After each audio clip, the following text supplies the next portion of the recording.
এই চোখের পানির মূল্য যদি দিতে রাষ্ট্র না পারো, মনে রাখো আগুন হয়ে ফিরে আসবে।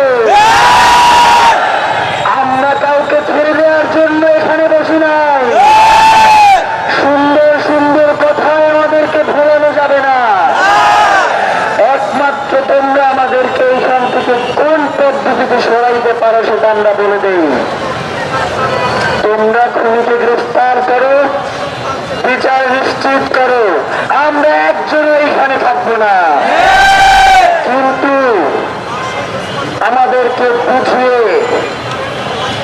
আশ্বাস দিয়ে ছল চাতুরি করে আমাদের কাউকে এইখান থেকে সরানো যাবে না। আমরা কুতুবুলের সন্তান, আমরা এই বাংলার লড়াকু সন্তান। আমাদের ভাইয়েরা ব্রিটিশ শাসনের বিরুদ্ধে 200 বছর লড়াই করেছে, তারপরে তারা আজাদী শুনিয়ে এনেছে। 47-এ বাংলার জমির আজাদী এসেছে, 71-এ আজাদী এসেছে, 24-এও আজাদী এসেছে, কিন্তু সকল আজাদীর ফল ভোগ করেছে ওই সুয়ারগুলা। ওই সুয়ারগুলা ক্ষমতায় বসেছে, তারা কোনোভাবেই জনগণকে প্রাধান্য দেয় নাই। আপনাদের কাছে অনুরোধ জানাই, শুধুমাত্র কারো পক্ষাবলম্বন করে, অন্ধবিশ্বাস করে সে যদি আপনার বাপ হয় তার পক্ষে যাবেন না। আপনার স্বাধীনতা সার্বভৌমত্ব বিনষ্ট হতে পারে এমন কাউকে আপনারা ক্ষমতায় আনবেন না। যাদের মাধ্যমে ইনসাফের লড়াই মনে করেন বাধাগ্রস্ত হতে পারে, তাদেরকে লাল কার্ড দেখিয়ে দেন। কোনোভাবেই আপোষ চলবে না।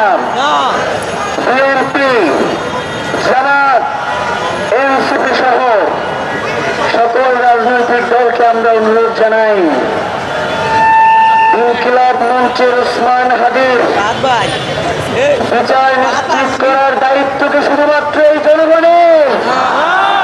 আপনারা কেন সরকারকে বলেন না যে ওসমান হাদির হত্যার বিচার না হলে বাংলাদেশের স্বাধীনতা সার্বভৌমত্ব টিকবে না? আপনারা কেন বলেন না দিল্লির দাবিদারি থেকে বাংলাদেশকে মুক্ত করতে হলে ওসমান হাদি হত্যাকারীদের বিচার নিশ্চিত করতে হবে? আমরা চাই আপনারা অতি দ্রুত ঘোষণা করেন, জামাতের আমির সাহেব আপনি ওসমান হাদির কবর জিয়ারত করেছেন, বিএনপির ভারপ্রাপ্ত চেয়ারম্যান জনাব তারেক রহমান আপনি ওসমান হাদির কবর জিয়ারত করেছেন। আপনারা যেভাবে নির্বাচনের আগে মাজার জিয়ারত করেন, সেইভাবে ওসমান হাদির কবর জিয়ারত করবেন না। আপনারা ওসমান হাদির কবর